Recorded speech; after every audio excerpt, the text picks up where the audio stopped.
Hi, good afternoon, everybody. We're going to kick another session, and it's about the Con Edison experience with the portfolio and project management.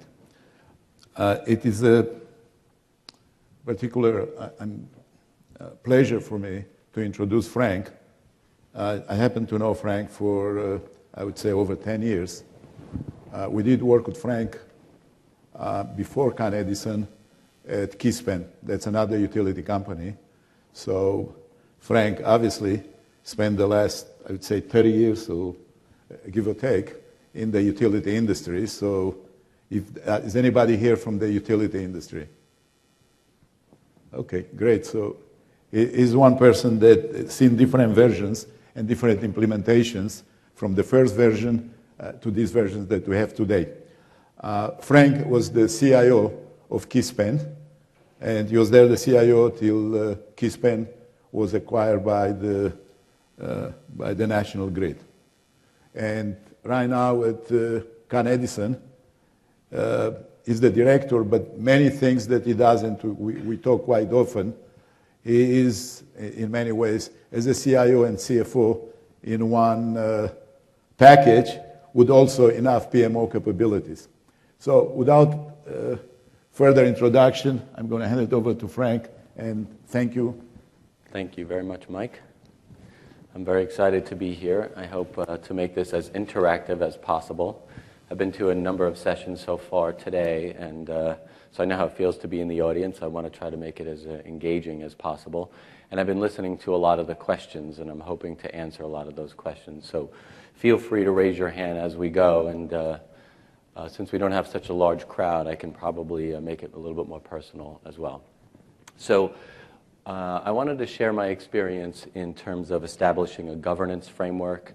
What I won't be talking a lot about is the tools. I know it's a Microsoft Project Conference and UMT 360, but I'm really going to talk a lot about culture, how to change culture, how to put in the governance perspective, and add value from that perspective.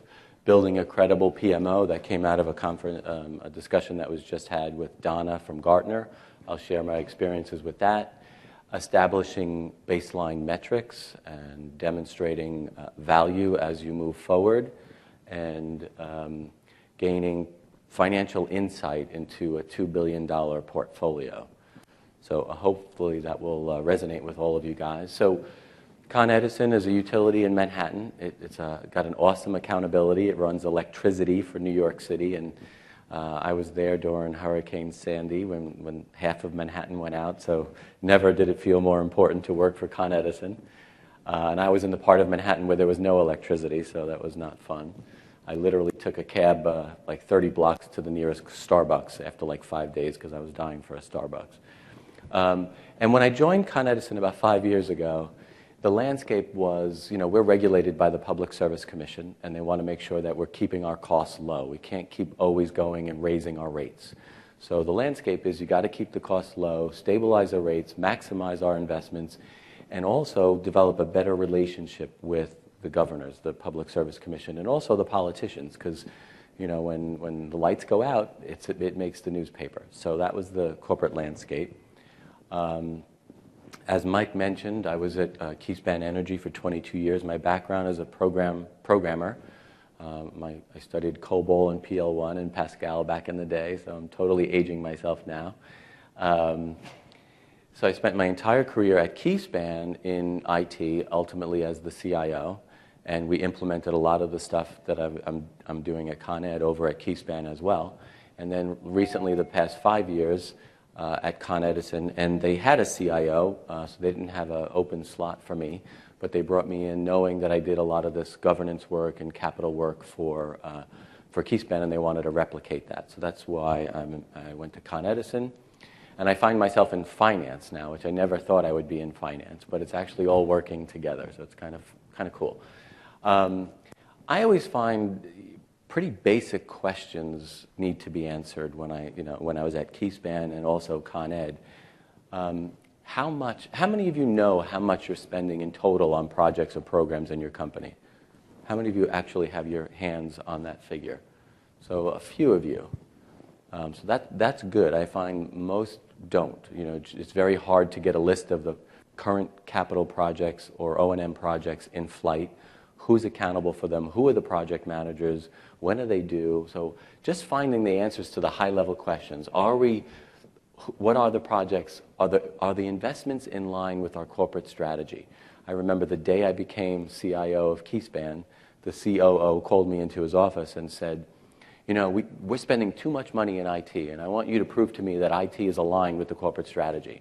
So I said, oh, okay, definitely, I'll do that, you know. So I did some investigation, and lo and behold, it turns out that the corporate strategy is released in January. Meanwhile, we do all our corporate spend planning back in October. So how could we be aligned if the strategy is coming out 4 months after we're picking our projects? So there's a basic alignment factor. So some of the basic stuff I think even needs to be addressed. What's the strategic value of the portfolio? So at the time, we were spending $250 million of capital in Keyspan and for IT. And what was the expected return? What did they want from it? Do they want projects that deliver dollars or projects that deliver security or reliability or safety? And I asked the CFO, well, what is an appropriate return on investment? So we're spending $250. What are you expecting in return? A lot of those basic questions I don't think are addressed. Are we utilizing our discretionary budget in the best way possible? That really where it becomes optimization is key. And do we have effective metrics to gauge our financial performance? So starting at the top, those are the high-level questions I like to ask. And so what I did, and this is true for both companies, Keyspan and Con Ed, I broke it down into the traditional life cycle: propose, select, manage, and measure. And on the left half of the side, I call it focusing on optimization, so doing the right projects. And on the right hand, I focus on doing projects right. So are we executing them appropriately? So I'll be spending a little bit of time on each one of these chevrons. How many of you have gone the full gamut and done a full-blown optimization, portfolio optimization, so that you feel you have the best strategic projects for your portfolio? Not many. A couple. Okay, so I'll share with you the journey on that, and then I'll talk about, and that's all I did. I want to say all, but it was huge at Keyspan. At Keyspan, I focused mostly on the left, and it had huge, dramatic impact selecting the right projects. When I went over to Con Ed, I replicated that whole left side again, but then we've taken it much further on the right side and making sure that we're doing it right. So that's the equation. Below all of this, as you know, many of you in the room, there's a lot of detail behind this, and you could probably spend an hour on each one of these little dots here, like, you know, how do you create a standard business case? How do you determine strategic value? So each one of these little check boxes are things that I've focused on in all of these areas. I'm not going to go into detail on all of them, but if you have questions on any of them, we can answer them as we go, or maybe after the presentation. But there's a lot of work, you know, behind a lot of this. So on the left side at Con Edison, as I said earlier, we spend $2 billion in capital, and when I joined, I was a consultant, so a little bit about the culture. Utilities tend to move slow. Does everybody in the utility industry agree? So also, utilities have a lot of people who've worked there forever. So when I joined the utility, even though I've been there 5 years, they still treat me like I'm a brand new employee. And so from a culture perspective, I'm a new guy coming in who they say, well, you know, Frank changed everything at Keyspan, so he's a know-it-all. And so here he is coming in trying to change everything here.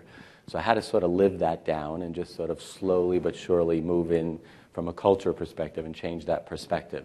So we started with the optimization on a small portfolio, IT. So they gave me the IT portfolio. It was about $100 million. Bless you. And it went over so well that the CEO of Con Edison called me in and said, I not only want you to do the optimization for IT, but I want you to do it for the whole $2 billion. And that happened within a year. So within the space of 1 year, I went from a consultant to a full-time employee, and now doing optimization on $2 billion. So I would say in that instance, the utility moved pretty quickly. I was pretty shocked at how fast it. So I'll walk a little bit through what we did to make the optimization happen. On the management side, though, so after the whole optimization took off, they said, well, we want to start slow on the management side. So right now we're doing $200 million, a pilot, which has gone very, very well. And as of several months ago, they've given me the green light to take what I've done on the $200 million managed side up to the $2 billion. So a lot of work ahead of us. So it's pretty exciting now. So we built a PMO, and some of you might have been at the presentation earlier. When I joined the company, I said, do you have a PMO? And the response I got back was, well, what is a PMO? So we went from what is a PMO to not only do we want one, but we want you to build an enterprise one, and you have 3 people. So it was quite the challenge. So this is the vision that we came up with, and you know how these things go. They take forever to write, and you get like 900 people who want to wordsmith them. But we really want to foster disciplined project management, maximize our investments, ensure alignment, provide transparency, reduce risk, increase portfolio return. We want to be a coach, a mentor, an advisor. We don't want to be a big brother. We don't want to be thought of as, oh, here comes the PMO, and they're going to give me a bad rating. So we really worked very hard at being a friendly, warm, and fuzzy PMO so that people adopted us. A big part of that is being friendly. And then developing the supporting processes and technologies. And if you listen to Donna speak just a couple minutes ago, she really said that's not the focus. You know, technology and tools is not the key for PMOs right now. So I'm sure many of you experience this problem.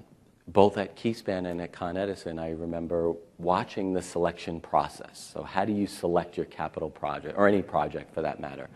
And I remember sitting in rooms with all the senior officers and huge spreadsheets with lists of projects with acronyms all over the place and dollar amounts. And I remember watching them, and I'm saying, there's no way they can know 150 to 200 projects. And they literally approve them based upon people speaking in the room or developing a good set of slideware.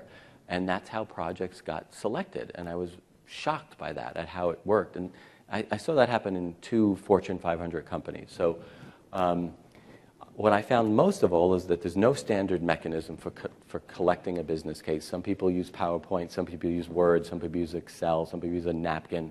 And again, the better slideware usually got the money. The vice president who was really good at giving a good presentation would get his or her project approved. Disparate ways of calculating benefits. So some used a cost-benefit analysis, some didn't. Some used one cost-benefit analysis model, some used another. So there was no apples-to-apples comparison from business case to business case. Does this sound like familiar to you? Is this, raise a hand if you think it sounds remotely familiar. So I was, I guess, maybe sort of naive about this, but this is how it was happening. It was just no standard way, not even a standard repository. So you couldn't really compare the financial benefit from one over the other. And you know, business cases were inflated just to get them approved, and then there was no back-end process from the PMO to say, okay, you got it approved, but did you deliver? So that's what we worked on. We standardized the business case.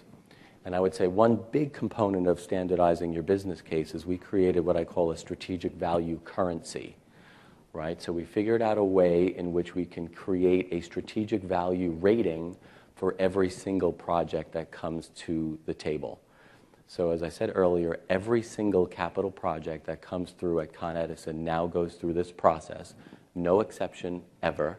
They all have to enter the business case as we've designed it. It's a standard, you know, repository tool with the cost-benefit analysis in there, and we calculate the strategic value. And this is what I found very interesting at both companies. So how are you going to relate your projects to your corporate strategy? And this is where you get involved a lot with helping the company define its corporate strategy. So you might find yourself in the EPMO really digesting what is the corporate strategy and how do we articulate it.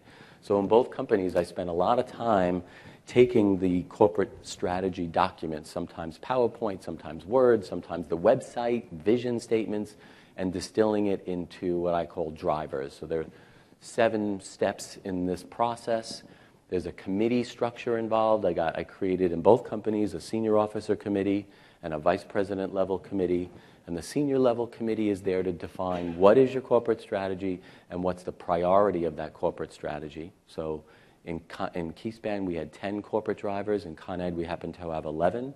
We write all of these statements as action-oriented statements. So this is our corporate strategy, and we want our projects to align with that. You wouldn't necessarily think this is normally part of a PMO, but it was a very big part of, hey, if you want me to be aligned, I need to know what the corporate strategy is. So defining your corporate strategy and then getting them all involved in prioritizing your corporate strategy. So the drivers all have, they all start with a verb: expanding, improving, increasing, standardizing, and then we did a prioritization of those drivers. So no surprise, we're a utility. First important driver is provide reliable service. So here are, some of them are blanked out obviously, but we have 11 corporate drivers. We did what's called a pairwise comparison using the tool. We got all the senior officers together in a room. Never thought I could do this, but I did it twice with the Keyspan officers and the Con Ed officers in the room. We discussed their strategy. All I did was facilitate a discussion on, tell me how you would prioritize it. At the end of this process, we ended up with this ranking order. So from 1 to 11, now we presented this to the Public Service Commission, so they would say, oh, so you don't think that driver number 8 is be responsible stewards of the environment. So they would sit there and say, oh, so Con Ed doesn't think they need to be responsible stewards of the environment. And so I'd say, no, that's not the case. We think that's so important, it made our 11 drivers. That's how important it is. What we're saying, though, is if we had $1 to spend next year, 22 cents would be spent on provide reliable service, 17 cents would be spent on improved public and employee relations, and maybe whatever the number was, 5 cents would be spent on being responsible stewards of the environment. Because we think we're already doing a good job of being responsible. And that really helped them understand. So these 11 drivers are very important. If you think about it, they unify your company and how you're going to spend your capital dollars. So defining your corporate strategy, coming up with a prioritization, then comes the hard part. Then you literally have to measure each capital project across those 11 drivers. So you literally sit there with every project, and each project gets a rating, an extreme, a strong, a moderate, or a low rating, depending upon how it impacts that driver. Now, all the rules on how you get those ratings are written. So you can only get an extreme if this criteria is met. You can only get a strong if this criteria is met. So what do you think happens when Joe or Sally, vice president, comes to the table with their favorite project and they rate it? How do you think they rate their project? Extreme across all 11 drivers. It happens every single time. And you have to say, no, when you look at the driver, the definitions that we wrote on how to get an extreme, your project does not get an extreme. That's a huge cultural change. And so you'd have to say your project gets a none or a low or a moderate, and they would stamp their feet, but they couldn't argue with the rules. So I always say there's no backdoor to governance. So we really follow this all the way through. And at the end of this, you get a matrix like this. So instead of those lists of projects on Excel spreadsheet that with 100 acronyms that you can't remember, you present this to your senior leadership team. The bottom axis is the cost. The left axis is the value. So where would you want your projects? Which quadrant? Which quadrant would you want your capital projects in? Top left, right? So you want high strategic value and low cost. So this is an actual chart. It's old, it's 2009. But what we found, in most instances, we were spending a lot of money on very low strategic value projects. When you do all the math and you add all this up, it's a lot of money on low strategic value and low cost, right? But what's really important here is when you have a senior vice president who is fighting for this project over here or this project over here and saying, I want this project done. Look at the great slides I created. And you're like, I've literally had a CFO call me in Keyspan and say, I want that project done. I want you to move the bubble. That was the word. They actually said, I want you to move the bubble. And I said, no, what you can tell me to do is mandate that project, and I will force it into the portfolio, but I am not going to move the bubble because the bubble is where it is because of a reason. So it's got low strategic value. And I'll tell you the truth, when you do that, you remove their steam, you remove the subjective nature of a lot of this, and it becomes much more very fact-based. Can you argue that the drivers aren't 100% perfect? Yes. Can you argue that the extreme, strong, moderate, and low is 100% perfect? Absolutely. But it's better than nothing. It's better than that loose spreadsheet or those PowerPoint, everything coming in. It really levels the playing field. So taking it further, then you can use the tool and you say, okay, we don't have all the money in the world. Like this portfolio would be, if you had all the money in the world, this is all your projects. So this is the proposed projects coming in. What the tool says is you don't have all the money in the world, you don't have all that capital, so you constrain it, and the tool will literally say, okay, these are the most strategic projects, so you should do this versus these. So the tool will help you make a distinction between these are the projects you should do versus not. But it's not a perfect world. We're a utility. In many instances, the Public Service Commission mandates certain projects get done. So we literally, even though Con Ed doesn't think they're good projects to do, we have to do them. So what we're able to do, very important, is show them the opportunity cost of what happens when projects are mandated. So you'll see a big red M over here. So these particular projects turn green because they were mandated, and other projects, I'll go back once, turn red, these over here, because we don't have the resources to do both. So now when we're sitting in front of the Public Service Commission and say, we'll do what you told us to do, you mandated these 3 projects, but it's not allowing us to do these other projects that we value as more strategically important. Does that make sense? You have a question? Yeah, question. So those projects that they say are mandated, so either they are mandated because they are regulatory, so that's a different discussion, but if they feel, or the CEO feels that should be done no matter what, are you guys doing like an analysis to understand why it thinks that way and why that project didn't end up being high in your model? Because maybe there is something in the model that's not right. So I think you're asking 2 questions. The first part of the question is, when the Public Service Commission mandates something, there's probably a regulation behind it. So that we generally have to do, but we do challenge it. We'll say, is it really mandated and does it have to be done in this time frame? So yes. The second question, though, is a bigger, perhaps a more important question, is if a project is not bubbling up, so to speak, and a senior vice president or a senior officer thinks it should, then you should challenge, why did it rate so low?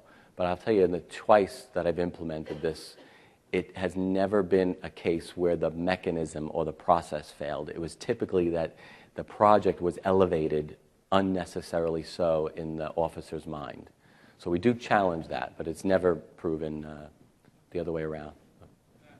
This is probably like a follow-up of that same thought. So when a particular project becomes extreme or strong or something, do you make that as a requirement in your business case so that they justify as to why they are saying that this particular project, and how does this particular project impact this particular business driver in an extreme scenario, or a strong, why not a high? Is there any kind of justification which they are supposed to do outside, maybe some kind of an objective, because it's all subjective at the end of the day? Well, did everybody hear the question? So the question really is, how do you ensure that the ratings are essentially accurate and that it's not subjective? So that's a great question. There's a committee of all, remember I showed you that committee structure before? I have all vice presidents representing every single area of the company at this committee. When people present their business case, you think you would have to coach everybody to challenge, but everybody's fighting for these dollars. So when somebody rates something as extreme, the whole audience attacks them and say, that's not extreme because of this, that's not.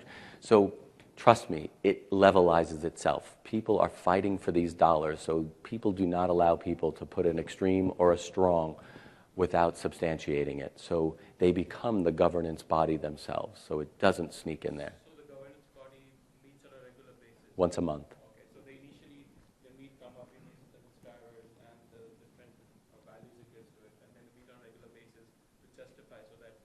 Yeah, so in the planning process is once a year. You write the drivers, you prioritize the drivers, and then all the projects come in and you rate them, and the rating process happens with everybody in the room. You substantiate the ratings, and then you do the optimization.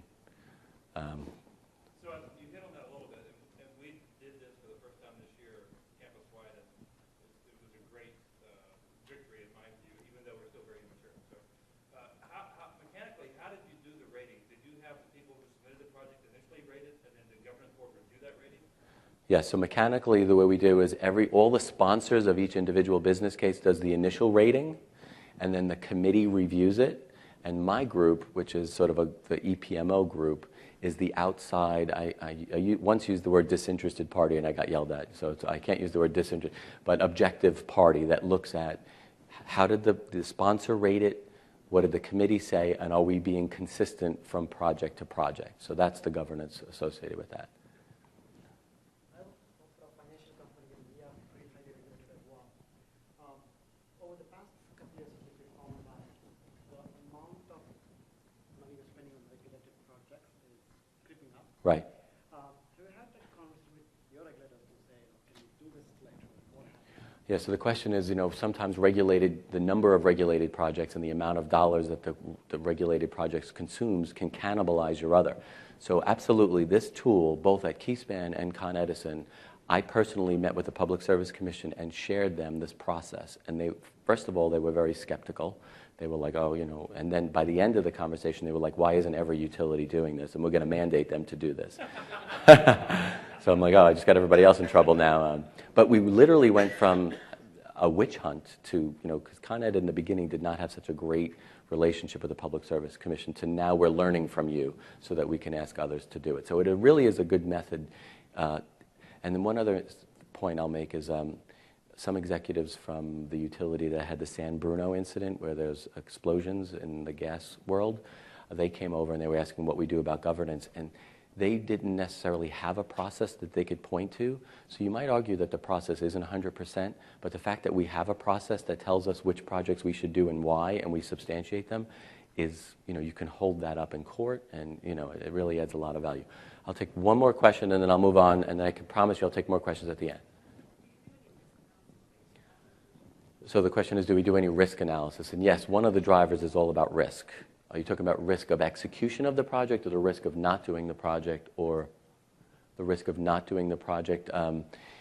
That usually falls out in the prioritization. So it's usually the projects that bubble up usually mitigate the most risk if the drivers are written correctly. So in both instances, this took off like wildfire in both companies, Keyspan and Con Ed. And as I told you, I was only a consultant when we did the pilot, and now we did the whole $2 billion. Another great report that comes out of this is these are your drivers, these 11 drivers. The red bar indicates the corporate priority. So this is that same scale I showed you before. And the blue bar shows you where are the dollars actually going. So that age-old question, are you aligned? Are your dollars aligned? You can now show this. So when I started this like 10 years ago, I was all bright-eyed and bushy-tailed, and I was like, our first diagram, there was way more blue at the bottom and very little blue at the top, and I was so excited because the next year we did this, I was like, it's all going to change. All the blue is going to move up. We're going to be in perfect alignment. It's a very slow ship to turn. It does happen, but it doesn't happen over 1 year. It migrates very slowly. So definitely a great project. So also a great methodology. Also, when we're building our portfolios, is we have to factor in, as I talked about, the regulatory mandated work. We have another category that we call operationally required. These are projects or programs that if you don't do, something bad is going to happen. So we label them as operationally required. Then we obviously have in-flight programs, so we want to make sure that we check, is it still valid to do those? Should we stop them? Should we continue them? So we always check that. And then in the outer rings, we start talking about those with cost savings, cost avoidance, and other. So that's the priority order that we give everything on top of the strategic value rating. So this is how we build our portfolios, and it's been very successful in both places. So that was on the optimization. That's the selection, the optimization, the drivers. That's what we did on the whole left side of the equation. Now I'm going to transition a little bit to now we believe we selected the right portfolio. We think the right projects are in action. Now how are we going to manage them? So when I first started, again, now we're doing the $200 million portfolio again. I said, okay, give me a list of the project managers. And silence. Why do you want to know? So I'm the PMO asking for project managers. Why do you care? What are you going to do with this information? So I'm like, well, we need to know. We want to just have a list of the projects and, tell me when they're supposed to start. Why do you want to know that? And then they would give me names of financial people. They wouldn't give me the project manager name. They would give me the cost manager name that sits in finance that knows a lot about finance. So I said no. So I remember 6 months into this, I met with one of the presidents of Con Ed, and he was from Dominion, and I showing my project status report, and I said, and I finally got a list of all project manager names and start dates. And he was like, you're kidding. You think that's an accomplishment? And I said, believe it or not, it is an accomplishment. It was like pulling teeth, getting a list of project manager names and expected start dates. That's where we were, no lie, in both companies. So now, every month, that same committee meets again. So this is the committee that fights over the selection. Now they get involved in the management of the projects. And so we literally go from a status report, project by project, and we show, I think the laser just died. We show them how our project's doing. So we obviously give them a red, amber, green status color coding. And even that was new. Why are you making my project red? There's a big fear of red or yellow. And I'm like, look, we just want to be honest, because I'd rather you report it's red earlier on than all of a sudden at the end of the year everything is red and everything is bad. So a lot of dashboards, both at Keyspan and Con Ed, I would say there's a fear of being yellow or red. And I think that's a good thing. You got to have the courage to say that. I think a big part of it was the variance reporting. A lot of people in Con Ed's portfolio, the biggest problem was we typically underran. And I'll show you some data.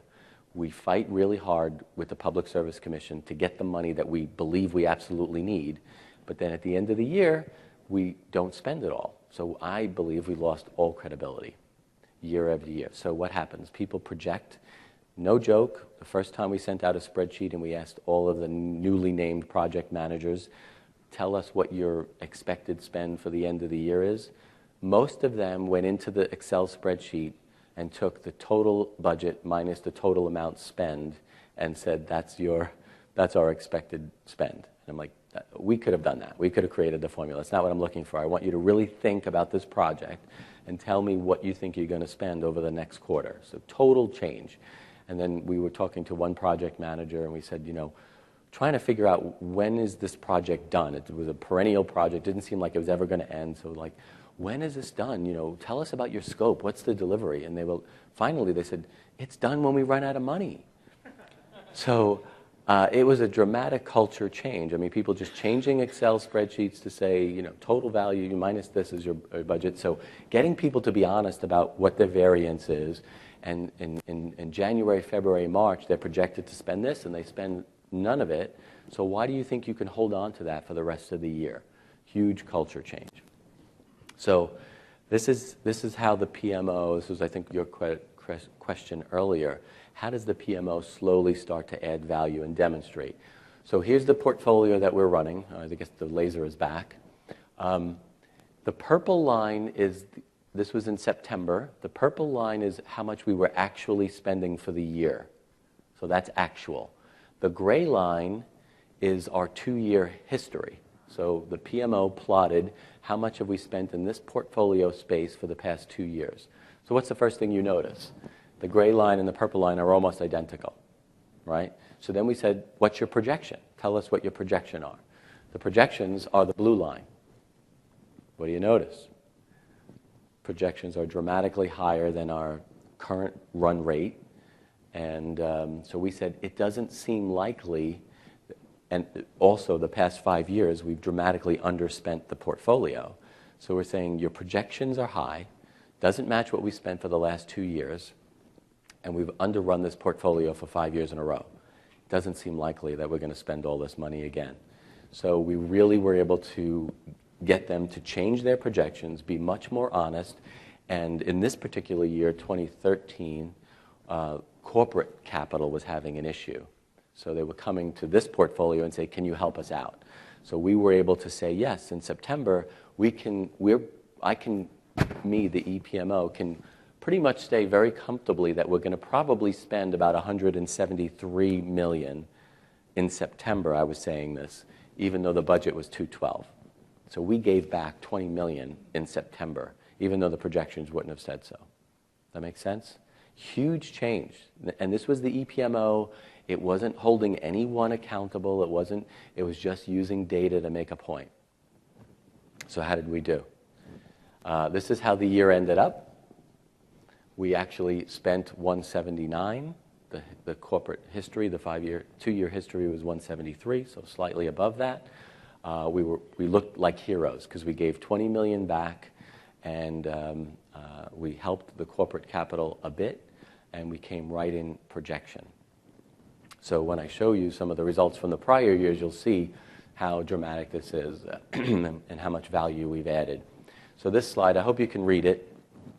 In 2009, our budget in this portfolio was $244 million. We spent $200 million, which means we only utilized 82% of the budget.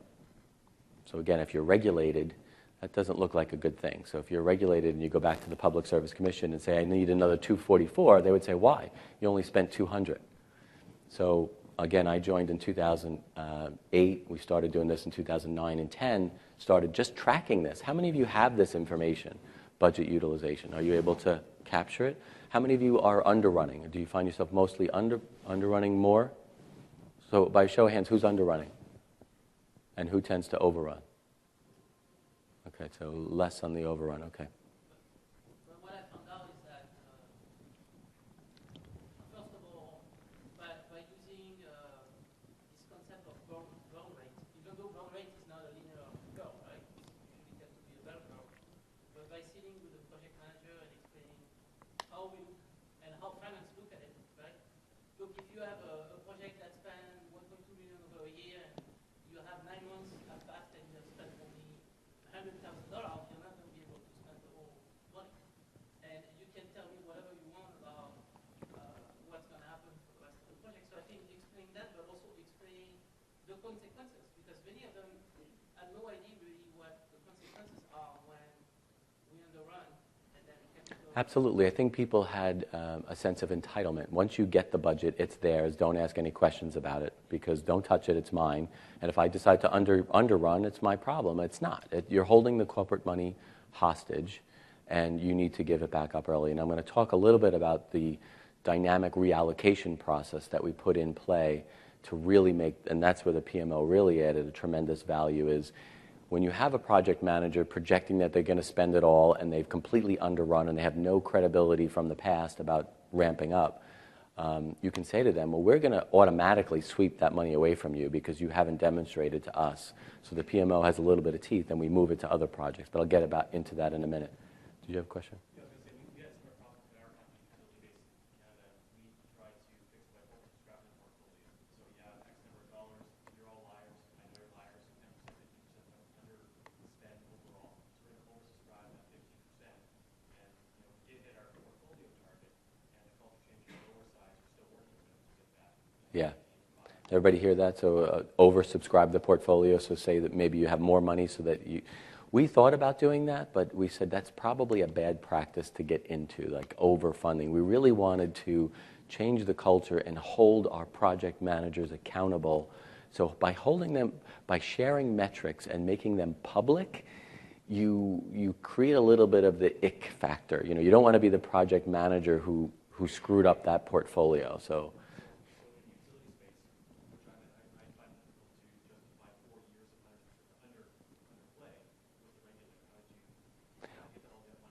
So the question is, how did you justify it with the regulator? This is one small portfolio of the bigger picture. So we can, by the time it gets all summarized up, it might not look this dramatic. So what I've done here is, this is a small portfolio. It's a microcosm. I've said to everybody, this $200 million portfolio that I've been managing is a microcosm for the $2 billion. And I would imagine that very similar stuff is going to go on in the rest of the portfolio. So that's how we were able to sell it. And I think that it just wasn't as transparent to the Public Service Commission as readily as this chart would make it seem. So we really worked towards the progress. And you can see in 2011 we hit 97%. 2012 is the year of the storm. So Superstorm Sandy hit, and a lot of people were diverted, obviously, to work on other projects. So I'm still proud that we kept the number above 90, because pretty much all projects stopped for the last quarter. So it was a pretty good utilization. And I'll talk about the reallocation method in a minute. One other question? Can you speak a little louder so others can hear? So one of the things we looked at in our PMO is tying this underspending to delivery status. So we noticed that a lot of projects were going green, they're underspending. Right. We challenge them on saying that if you're underspending, are they not going to meet your scope, or they're going to miss your deliverable? Right. You can't be green. Right. Well, we set the rules for what makes it green, what makes it yellow, and what makes it red. So some of the corporate projects still go by the philosophy that, hey, you could be, if you're 1 penny over, you're red. But if you're dramatically under, you're still green. We changed that. We said, no, we're going to make you yellow or red. So that's a corporate shift as well. So we can see that this year, 2013, we had a great result. We gave money back to the corporation, and that's how we were able to use 101% of the portfolio. So budget utilization is up. We also, again, I'm the new guy, so I'm trying to meet everybody where they are. But I said, we're going to publish a book. So at the end of the year, the EPMO publishes a summary of this entire portfolio. What was the proposals? What was selected? Why was it selected? And how did we do? And so we break it down by organization. So this is $212 million, but we said organization 1 requested X, we approved Y, you actually spent this, and what was your variance? And believe me, the first time I published this 3 years ago, I had every vice president in the company calling me up on the weekend saying, you cannot publish this book. And I said, I'm sorry, but I'm publishing it, and I'm laminating it. And I'm going to send it to everybody. And I did. I meant to bring it, but I didn't. It's about this big. And I said to him, listen, I'm not here to make anybody look bad. Think of it this way. The only place we can go is up. If you're not measuring it, then how do you know? It ruffled a couple feathers, but I said, you have to break some eggs to make an omelet. So not the most popular person at that point in time, but the value has proven itself. So another thing that we're doing to help improve, takes a bit to describe this slide. This is EPMO generated. The bottom axis is each individual project. So now we're looking at one individual portfolio. So those are the projects. The dot is where they actually came in terms of actuals. And the 100% line is what they budgeted. So what you want is the green dot to be on your budget. So what do you notice here? It's a pretty wide deviation. So we calculated the average deviation in this particular chart. It's 28%. So this is one of the good ones. We had some at the 60% and 70% level. So I also published this chart, so you can imagine how popular I was at that time. Again, organization by organization, and we stacked them side by side to say, look at how good this organization did, and again, it's to instill a little competition, a little bit of peer pressure, and it worked. People started paying attention. Oh, you're going to measure me? Because what they used to do is, well, they would unilaterally decide, we're not going to do Project M, and we're going to add another project, and we're going to do that other project. Well, that may be the right solution, but you got to do it within the governance process that we've established. So if you're going to add another project, it's got to be ranked, it's got to be rated, it's got to be approved, and we got to sweep money to it. So this takes out a lot of that. So the standard deviation for every sub-portfolio was calculated and published. And then so the chart here shows our history. I would love to stand before you today and say, oh my God, it's dramatic. It's a slow ship to turn. I mean, we're at 38%. 2012, we're at 27% average across all the organizations. And in 2013, we're at 26%. So you can see that we're making improvement. Having these charts out there is making more project managers accountable and aware of their stats. So here's where I'm going to talk a little bit about our sweep process, our dynamic reallocation process. Let me just do a quick time check. We heard from a lot of project managers, it's no fair, you're holding me accountable for the original order of magnitude estimate that I didn't even create. So, every month you're asking me to do better forecasting, but it's not an official process. So we said, okay, we're going to allow you to reforecast. And we started doing this in an Excel spreadsheet because our corporate systems just couldn't handle it. So we literally met with each project manager and said, reforecast the remaining. We only do it on a quarterly basis. So after one quarter, we'd say reforecast the rest of the year.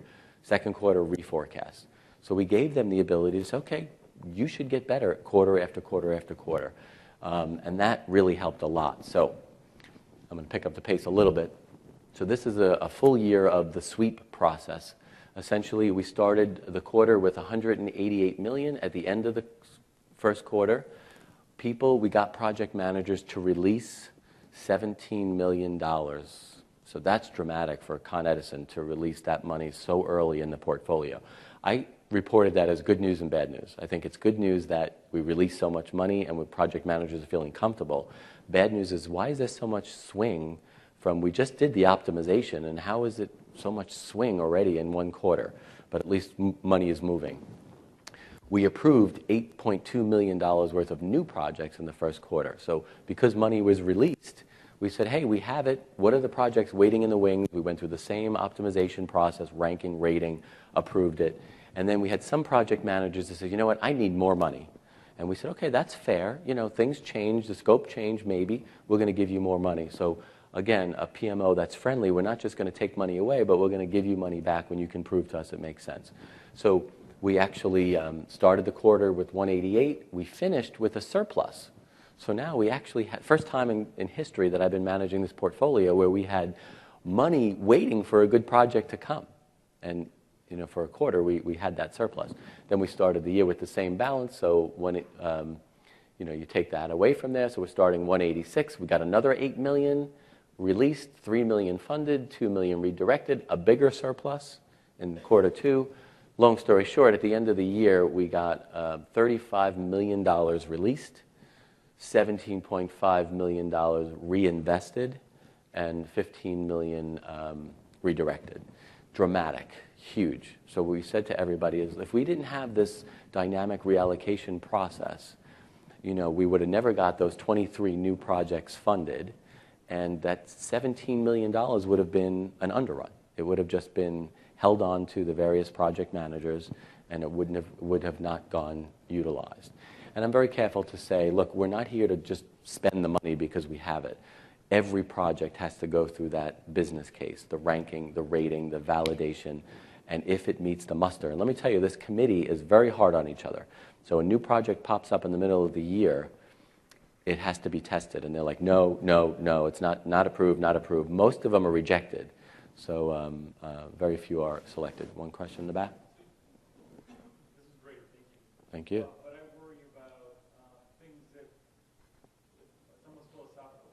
What is a project? So if something merits filling out the standardized form and going to this well-ordered governance committee, what's below the line where it's nuisance work that you guys just want to happen anyway?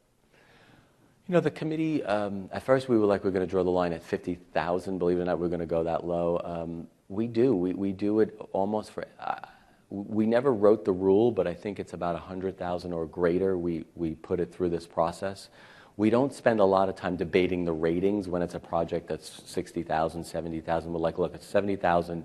It seems like it's got merit. Let's just do it. So we'll give it the ratings, but it's not a big debate like some of the bigger projects.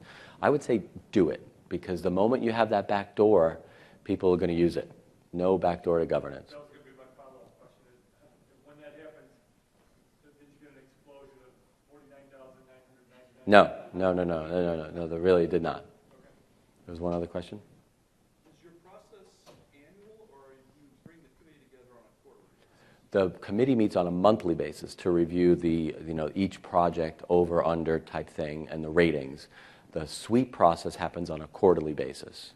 So the budgeting is annual, optimization is annual, the sweep is quarterly, and the meetings are monthly. How many projects are you talking? About 120 in this portfolio. And I only have 3 people in my EPMO, so they're all about 40 projects each.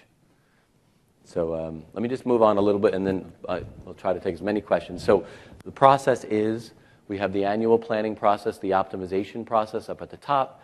We have a pre-meeting, so we meet, before we get this whole group together, we meet with every individual group, and we walk through the details of their project. What's your scope? Why do you think this project's on time? Why do you think it's not on time? This is the coaching and the mentoring that the EPMO really does. This is the magic. You know, it's not the reports, it's when your EPMO sits with the project managers and develops that trusted advisor relationship, and you help them to release money or request more money or facilitate a problem. Maybe they're having a trouble with purchasing or legal or whatever to get a PO through. you help them, and that's where you get a lot of the credibility. So that's my attempt at trying to show how the process works. So we meet on a monthly basis, and there's a sweep sanction process that I'll just describe very briefly here. So every month, people come to the committee and say, I'm releasing money. The releases are never challenged. The committee never sits down and says, nope, we're not taking that money back. We always sweep that money immediately. Thank you very much, and move on. It's the redirects and the new requests that comes in, and we have to sanction that. So we literally challenge, release is always approved, redirects are always challenged. Why do you need more? Would we have approved this business case if you needed more money in the beginning? Are you doing something wrong? So always challenge the redirects. We challenge every single new. If it's approved, it becomes a sanctioned project and a sanctioned change request. And as I talked about earlier, we have a surplus sometimes.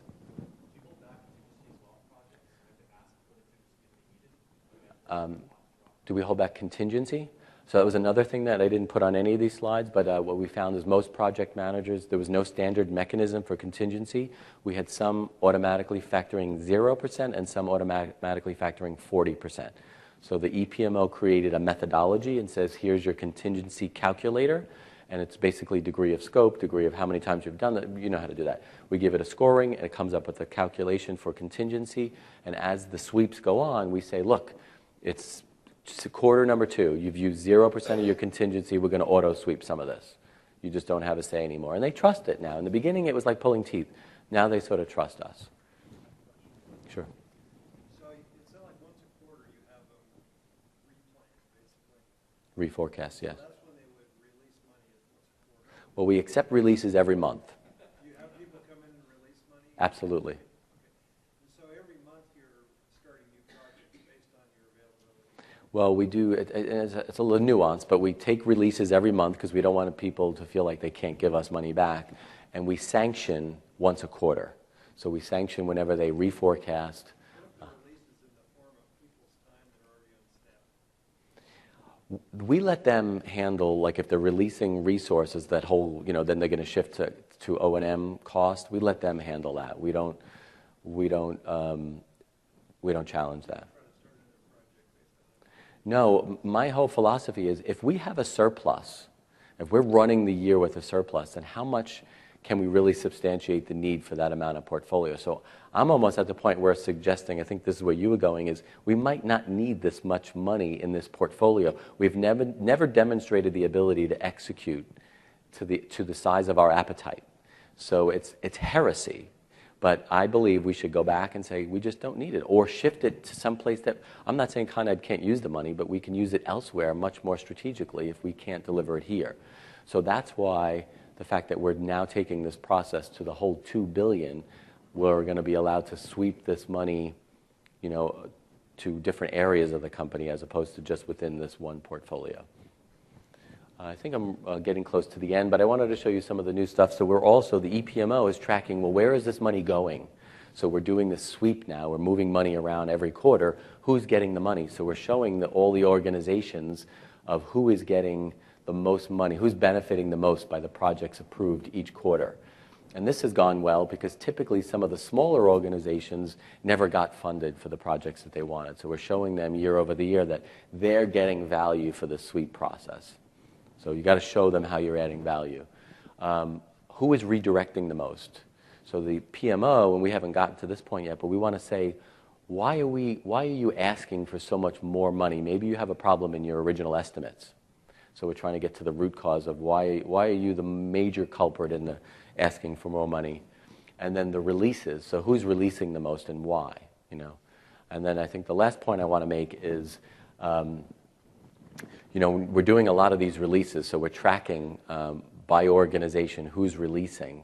So this is a good release. So this is to the question earlier.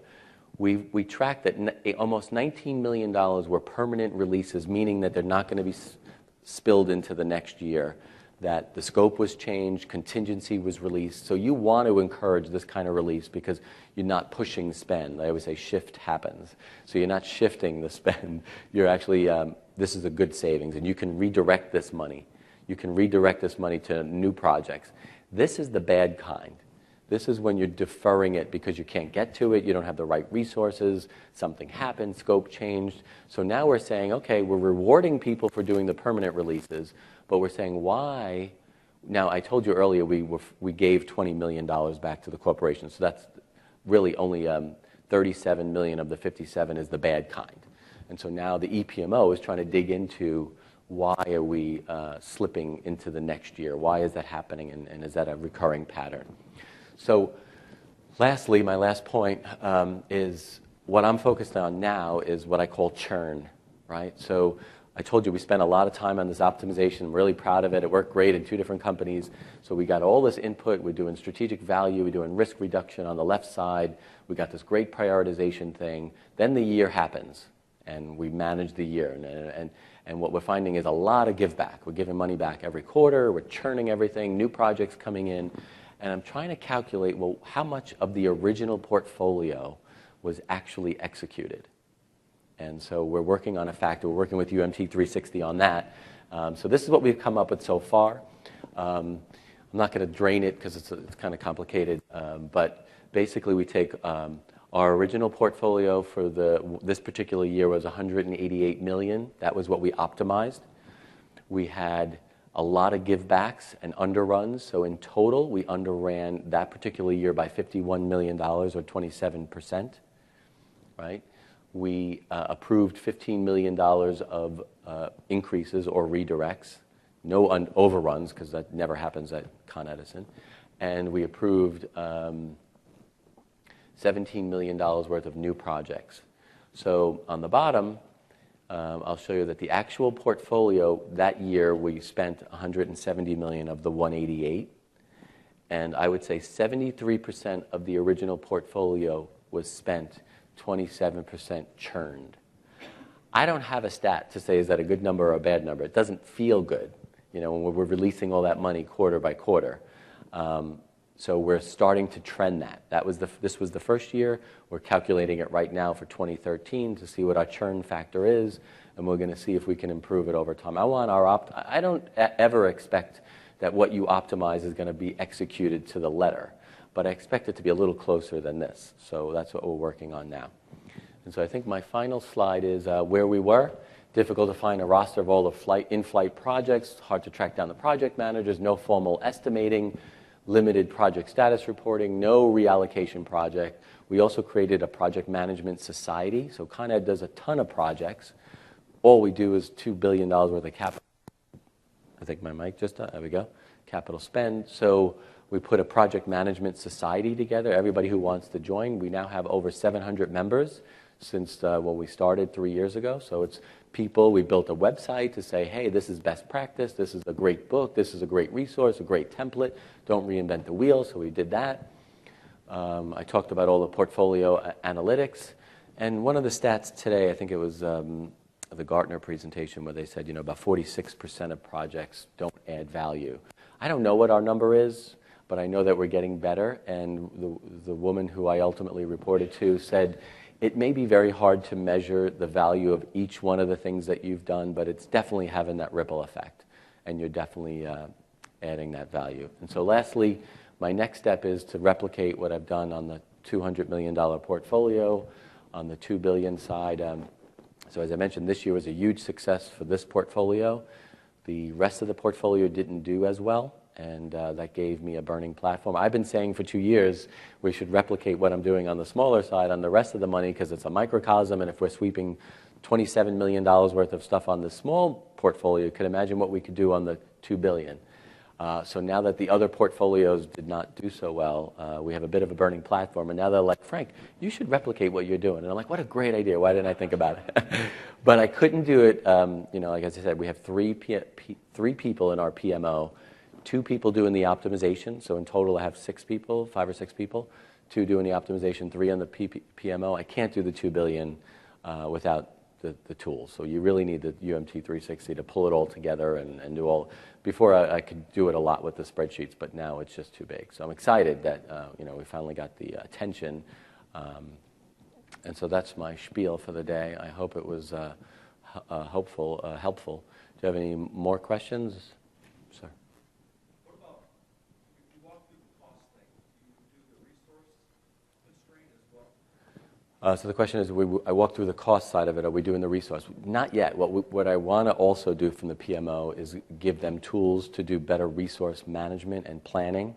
We're not there yet. We have a different set of tools being used, quite honestly, across our various portfolio project managers. So we got to standardize that. The other thing we're not doing well is scope management. So we're not doing earned value. We're doing more of the milestone things. We want to get better at scope and be less about time and budget and more about, are you really delivering what you said you're going to deliver? Does it make you wonder whether or not that's where the 27 million is going? Absolutely. You want to absolutely. You mentioned, the impact statements and how those need to be specific, quantifiable. I was curious if you had trouble with some drivers on that, specifically maybe around risk. Yeah, so the question is, when you create the rules to give a project an extreme, a strong, or moderate, or low, those rules are called impact statements. That's the word we use. And so when you write those rules, you say, okay, here's a rule that says, oh, a project will get an extreme if this. A project will get a strong if that. Some of them are more nebulous than others. So some of them, like being responsible stewards of the environment, very hard to measure impact to the environment sometimes. Others are very more crisp. Our risk one happens to be our most crisp because we have a whole risk model that goes on at Con Edison, and each project gets a specific score. So we're able to say a score above this gets an extreme, a score above this gets a moderate and a low. So that one's the most crisp. But there are some of them that are a little bit, I think the key to writing the impact statements, not to over-engineer them, the point is you want to measure every project with the same yardstick. That's your primary objective. So if you're using the same scale for every single project, it's going to work. It helps if it's very crisp, then it's just checking the boxes. But don't get over hung up on it. We had trouble when we did this year, that the deferred maintenance sort of project versus the strategic projects, and we ended up separating two portfolios using the same driver, same prioritization, but just allocating a different amount of money to each. How did you tackle that? Yeah, so the question is, what do you do for like the maintenance type work versus the not? This particular portfolio doesn't really have, it has a lot of sort of keeping the lights on in terms of buying the right number of vehicles or refreshing the PC replacement program, which are usually the first ones to go. So we make sure we carve out the appropriate amount of money for them, but we've not separated them into two portfolios. We've decided to keep them into one and hold the process true. And so far, 5 years in the making, it has worked. So we haven't had to separate them. But they really should merit up. If the impact statements are written correctly, even the maintenance type projects will bubble up higher than the others, is what I would say. We could talk a little bit more in detail offline. Any other questions? I wonder if you can go back to the slide where you're talking about the churn. Yes. So your churn in this particular case is calculated by the $51 million. Is that what the Yes. like the 2017? Yes. But of that $51 million, if I understand this correctly, you reinvested 17.5 and 15. So are you still taking 51? Shouldn't it be?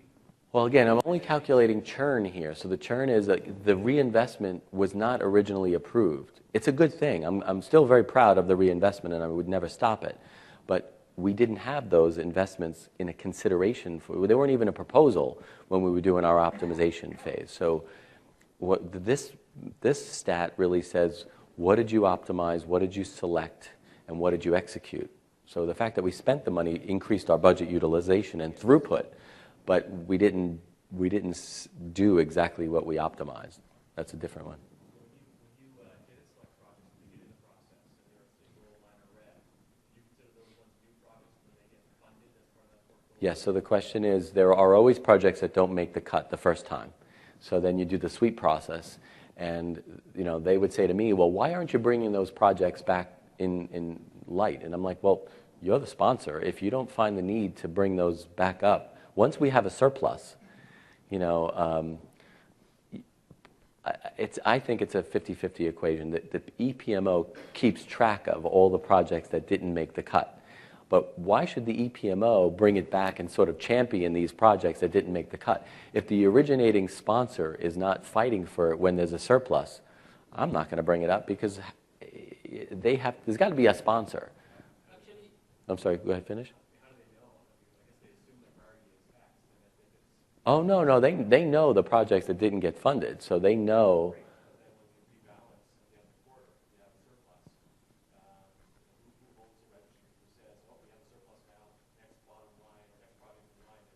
We make it so it's a public thing. We make available the surplus to them and we say, okay, bring your new projects to us. We have the roster. We actually include it in our presentation at the back of in the appendix saying these are the ones that didn't make it. But my philosophy is let the sponsor bring it back up. what I was going to say is one good metric that you can implement is those projects that didn't make the cut, you take them and then the following year you look at how many of them are being proposed. Exactly. You see that many of them are not being proposed, so they are not that important in the first place. Absolutely. What the optimization process does is it weeds out most of the junk, but there are still the same people who will post the same proposal every year. It never gets funded, and they propose it every year. But I'm not going to be the person to sponsor it. I mean, if they're not going to fight for it, then I don't think there's really that much of a need.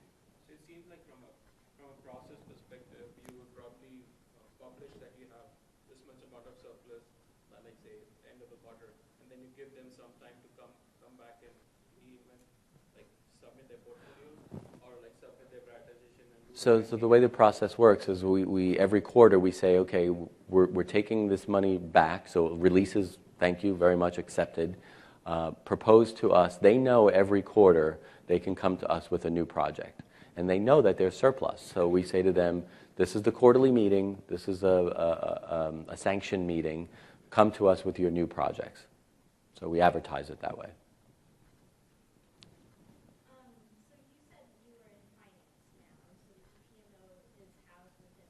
Yes. And I think you said at your prior company you were in IT, right? Yes. So do you see a difference in having PMO in finance and sort of getting buy-in from the IT and business and further this? Do you see that as a big difference? So the question is, before I was in IT, now I'm in finance, and the EPMO sort of followed me. I just moved into finance about a year ago. Before that, I was in shared services. So I think the only difference of having the PMO in finance is we now have more visibility into the total pot of dollars and more financial awareness. But no, I honestly think that governance is governance, and it could really reside anywhere. And I think it's interesting. You have to be... Governance is an interesting thing. It was considered a bad word 5 years ago at Con Edison. So half of me was meet them where they are. You know, I'm the new guy, try not to break too many eggs, try not to make too many enemies. But on the other hand, be convicted. You know what I mean? Don't just back down when an officer comes to you or whatever. So I think the governance process has to be locked tight, and wherever it reports really doesn't matter. My take on the thing.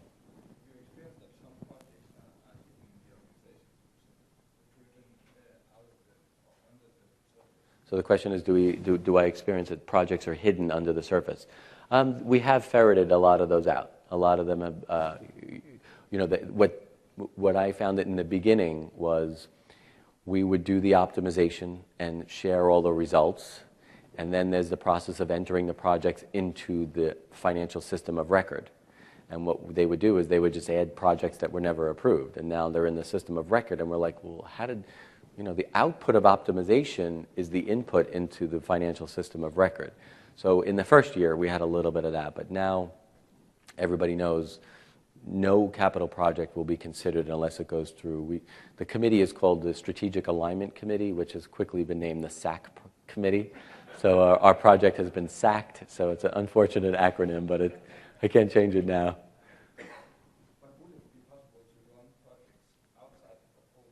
Would it technically be possible to run projects? I would say yes. I mean, we don't have the visibility. Maybe when we do the whole capital portfolio, but right now I would say it's probably possible that it happens.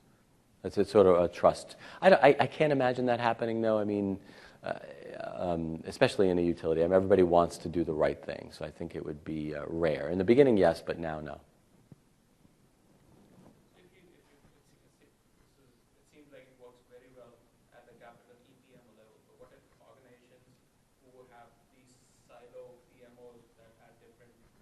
departments or something. It seems like they should still be able to work at that department level as long as they can come up with the same prioritization and the same strategic initiatives at that particular level.